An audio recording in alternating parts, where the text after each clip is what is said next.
We're obviously gathered here today to say a few words about our Steve, who's retiring. And I know that there's plenty of tales to be told. I'm obviously still, I've got a career, so I've invited somebody else to come and give a speech.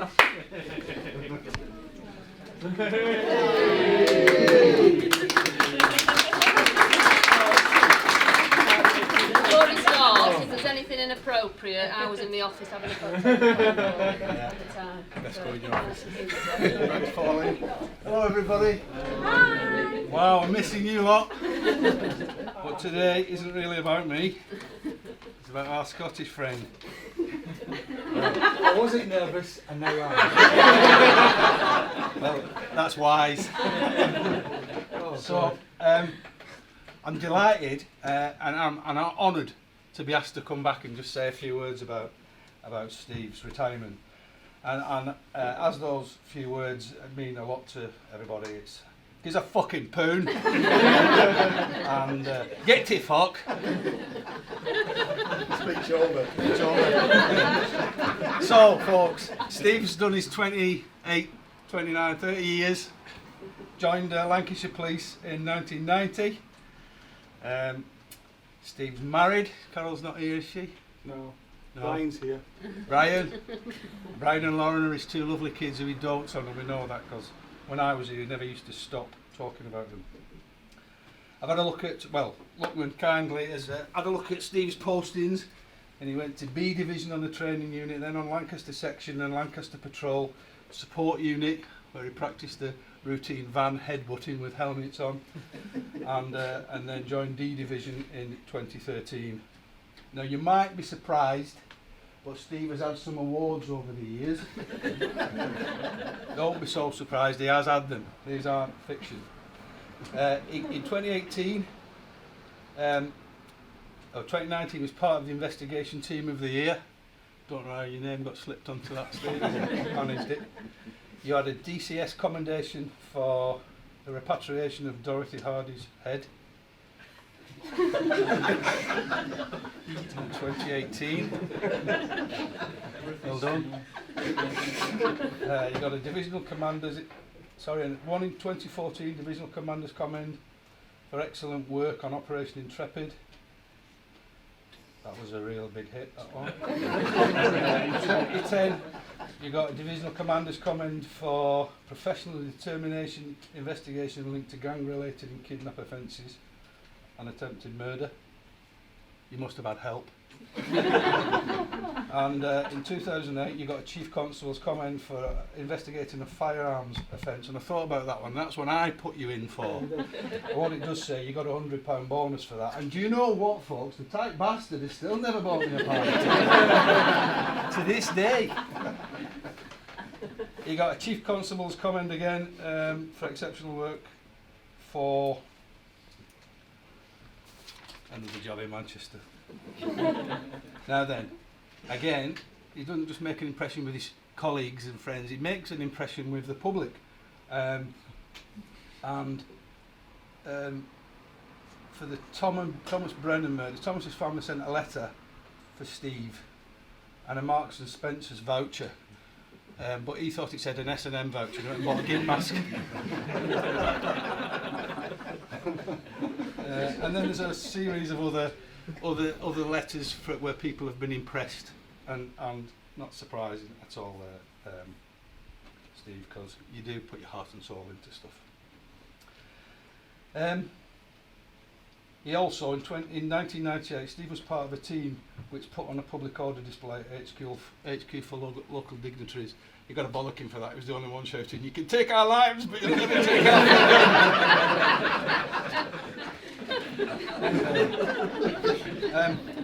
There's a geezer called Alan Bentley. Is that right? Okay. He remembers you fondly from your SOCU days. He does actually. Benters. Yeah. Says he sold you a Ridgeback bike for £25. And after 6 months, some play developed in the headstock, and you asked for your money back. And whilst you were asking for your money, you noticed his cycling gloves and inquired where he got them from. and he said he got them from Aldi, and they'd have cost the princely sum of £4.99, and you said, well, they need to be having a sale. And there was a job you investigated. There was a Chinese lady who was the victim. The Chinese lady was the victim of a robbery, and fortunately you got onto it, you and the team, and she came up to Lancashire and you arrested the offenders prior to the offence, which was really good going. But this lady had difficulty understanding English, and you wanted to take her phone to show the contact between her and the offenders, and you were seen at one point doing the universal phone sign. She didn't understand what that was, so you tried again. Mobile, mobile. She didn't understand that, and you went, cell phone, cell phone. She didn't understand that, and you explained to the DI having difficulties, so a plan was hatched for someone to go and have a conversation and get the phone back. And when they went and used an interpreter, the interpreter said, she's not got the phone anymore. And the man said, why not? He said, because the bald Scottish policeman told her to sell it.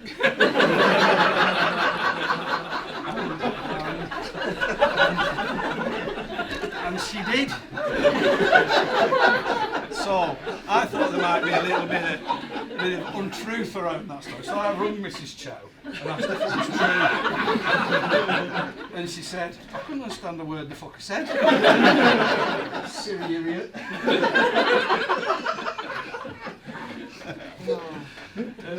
Sorry, your lad's getting all this profanity, isn't it? Yeah, whilst you were on Soccer as well, it did come to the attention of your sergeant, who said you applied for it, your first attempt at applying for FMIT, and he said it was an application for process of a G43, expression of interest, and you stuck it under his nose for a signature, and it said, I think I would be a good addition to FIMT due to my excellent attention to detail. And you still didn't get through on that occasion. However, it did bring you to the attention of your then DI, Graham Gallagher, who made you get the job that you never knew you even applied for. Yeah. And because he'd applied for FIMT earlier, the DI was a bit annoyed and said, it's clear you don't want to be on Soccer anymore, so you start on CPT at Preston on Monday. And he did. One of your colleagues, after you had that meeting, your colleague Chris Shaw said, is everything all right, Steve, when you came out of the meeting? He said, I'm not really, you said, I'm not sure really. Graham said he can tell I'm not happy, so I've just been told I'm starting burglary team at Preston next Monday. And that was it, your career on Soccer finished. Your attention to detail has already been mentioned, Steve, and it would be remiss of us not to milk it. Your FIMT, attention to detail, brought a laugh. Well, some of his surveillance commentary is in a class of its own. This is Steve. The subject is oot, oot, oot. He's wearing a white t-shirt and a right. Correction, it's a black shirt and it's a red. Correction, it's near the subject. There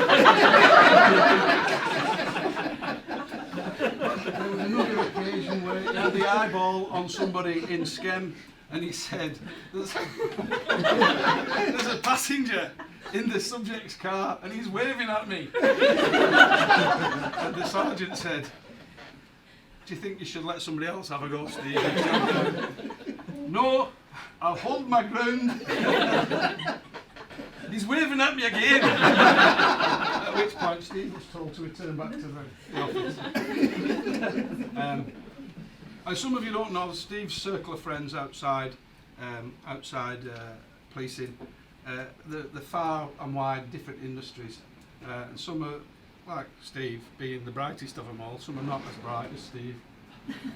Him and one of his mates were walking down a street in Manchester, just minding their business, when they saw a sign in a shop saying suits £20, shirts £2.50 and trousers £5 per pair. And Steve, being the entrepreneur that he is, with his football shirts as well, he said to his mate, why don't we go in and buy in bulk and then resell them in Irving and make a fortune? And his mate thought, what a good idea, we can do that. But being the canny Steve that he is, he says, listen, you don't say a word. Let me do all the talking. I'll pretend I'm English, because if they realise we're Scottish, they'll have us over. So Steve goes in, his mate agrees, Steve goes in, and he says in his best plum voice, could I have 100 suits, 200 shirts and 200 pairs of trousers, old chap? The shopkeeper looked at him and said, you're Scottish, aren't you? And Steve said, how do you know? Because this is a dry cleaner's pal.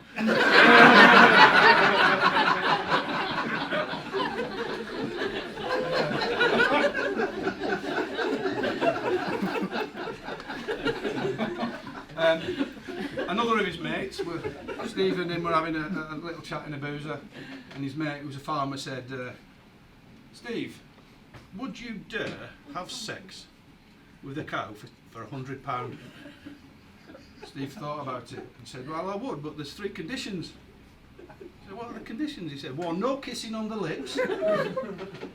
Number 2, any offspring produced as a result of this union are the sole responsibility of the cow and or the farmer. And his mate looked at him and thought, you're not really getting this, but go on, what's your 3rd condition? He said, can I have a couple of weeks to get the £100 together?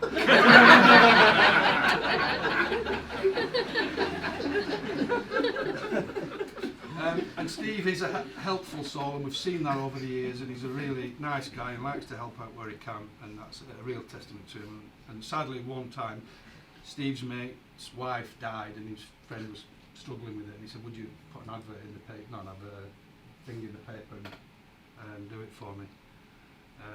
And Steve, being a nice guy, said yeah, because he's emotionally intelligent. Maybe. He did it, and Steve went and put in the paper, Morag died. And the fella from the paper said, you can use 6 words for the price you're paying. And Steve added, cycling gloves for sale. Anyhow, I don't think it's a surprise that Steve's been around a long time. He's been around the force and been in lots of investigations. And I first met Steve when I was a DI on Intel here, and I was just doing a duty day, and there'd been a guy shot, and I can't remember his name.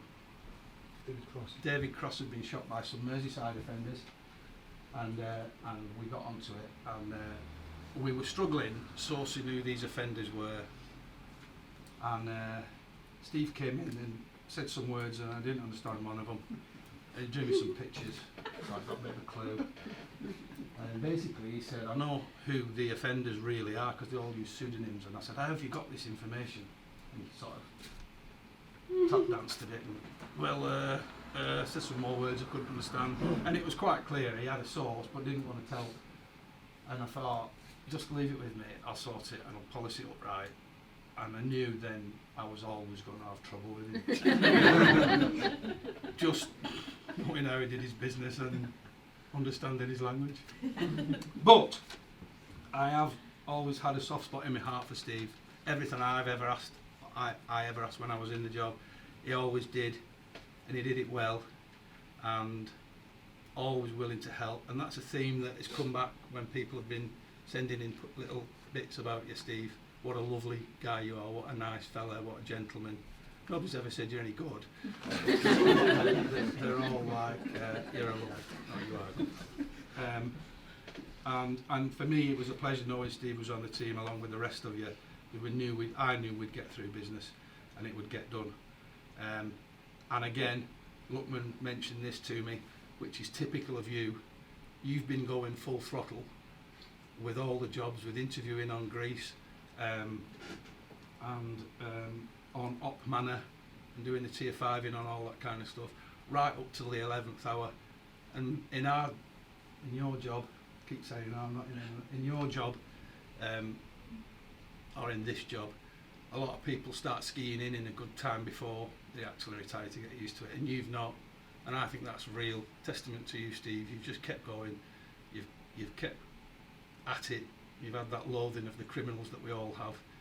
And for me, mate, it's been an absolute pleasure knowing you, and personally I just want to wish you all the best for your future, I wish you a very long and very happy retirement, and I hope the plans to go to Canada and see your kids and spend some time with them really come to fruition, because you absolutely deserve all the things that are coming your way.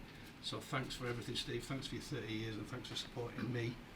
I'm sure Paul will echo that, and your mates and colleagues that have spent your time with.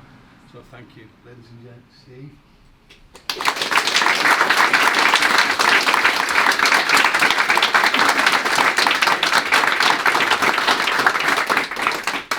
Steve, please start. Let's get language line on.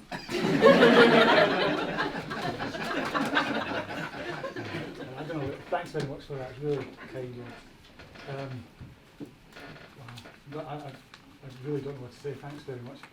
When I started in Lancashire, I remember going to see the recruiting sergeant, and the first thing he said to me after the first interview was, there's some brewing tackle over there. In Scotland, brewing's a beer. I thought it was a test. I eventually found out that it was actually a cup of tea. When I started in Lancaster, the probationers used to do the parade, and that was tell every day from the last time we were on duty what had actually happened, and for 18 months it was my responsibility to do that. And on one occasion I came in, and there was in the 90s there was some Russian cars that were not popular, but they were certainly on the streets. So I decided, one of them was stolen, so I told everybody about the amount of burglaries and people that were wanted, and I got to this car and I said, and a ladder's been stolen, and I had just this face, everybody just staring at me, until I told them the registration number, and then everybody laughed. I thought, they all thought I was talking about some 5-rung ladder that had been stolen. It's at that point I realised you all talk funny. And say things like curly willy wrong. Cake. So I said throughout my career I worked with some great people, some really dedicated people on the support unit in Blackpool. I'm looking at Ken, we worked together. And Preston and Reactive has been great, and you've given some really good stories about Soku. Some I actually just got to the back of my head and was sleeping through, but thanks for bringing me on. And then when I got to here, and to be fair, you lot are the cream of the crop, really the best. I'll be honest with you, I've been running as hard and fast as I can just to keep up with you lot. So, thanks. I've said enough. Thanks very much for all your help and support over the years. Cheers. Very well.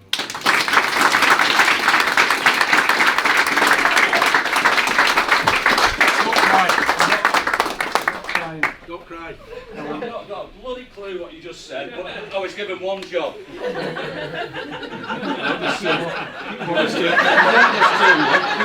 And everyone knows, he told me the other week, well, I think he said something about Rangers, so I presume he's a fan. But I didn't know what you were saying. There you go, mate. No. There you go.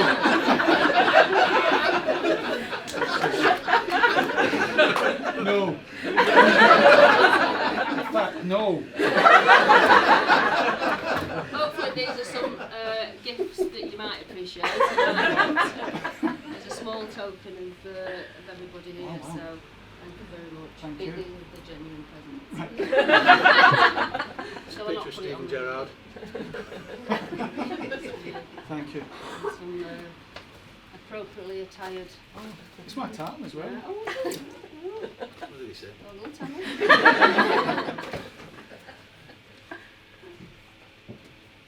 Oh, thank you very much. There's a pound taped it.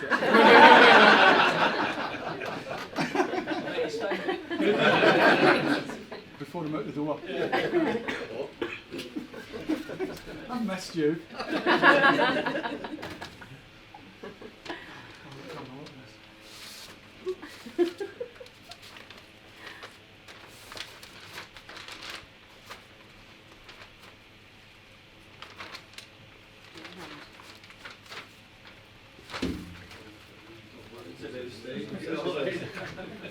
Just going to use the wrapping again.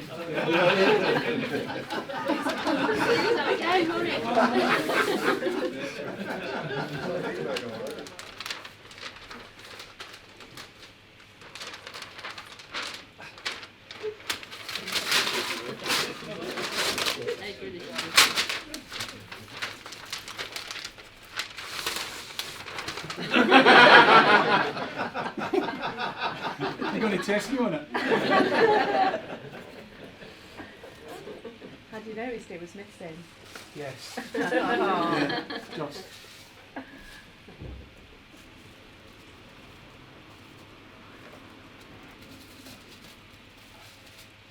Wow, thanks. This is far too much. Genuinely, thank you very much. Ready?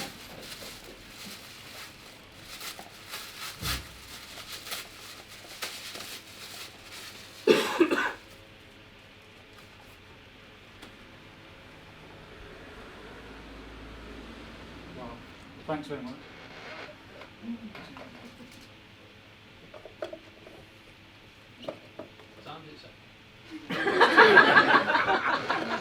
Half past 2.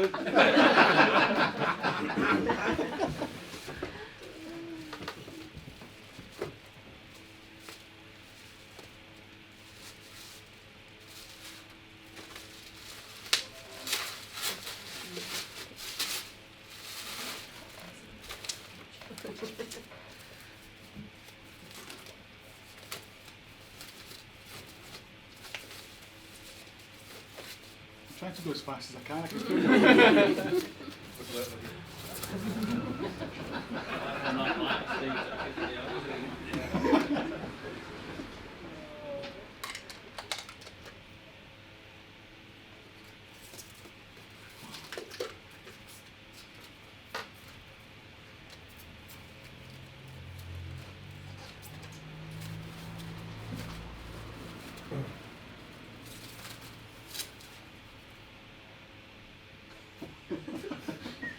This also says 2:30.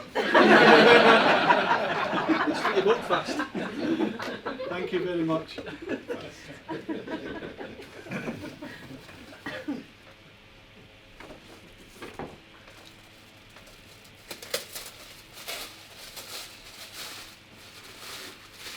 Right. Brian, start the car. Thank you very much.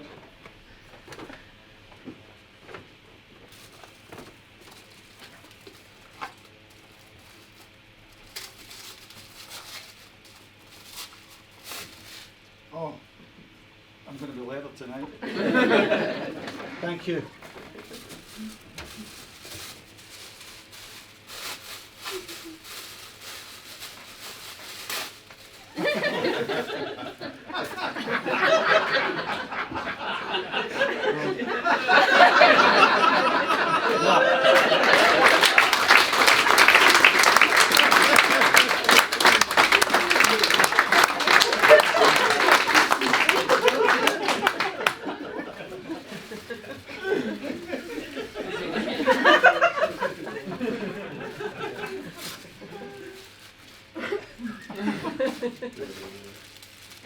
You try and see it. Cuddly wuddly. Really? Cuddly wuddly.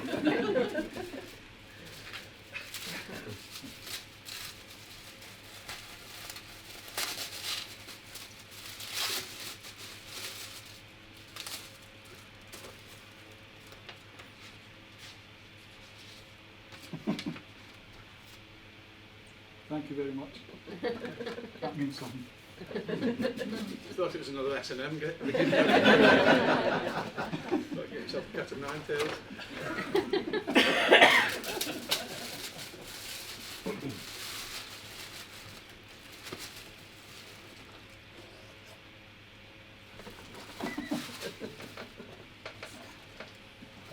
Some lard. And some Mars bars. What can you possibly do with these?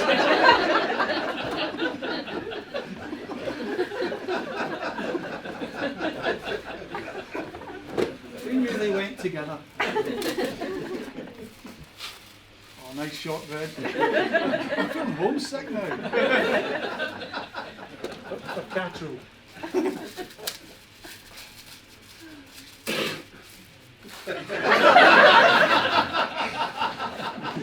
Full fat iron brew. Thank you very much. It's far too much that. I really appreciate absolutely everything you've done. and all your help and support over the years. Thank you very much.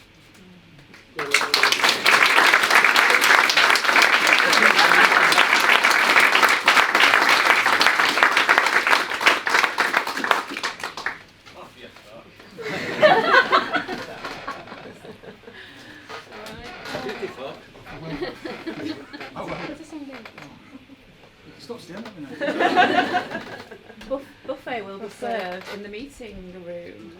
Oh, there's a buffet as You well. can go first. No, you go first. Oh, okay.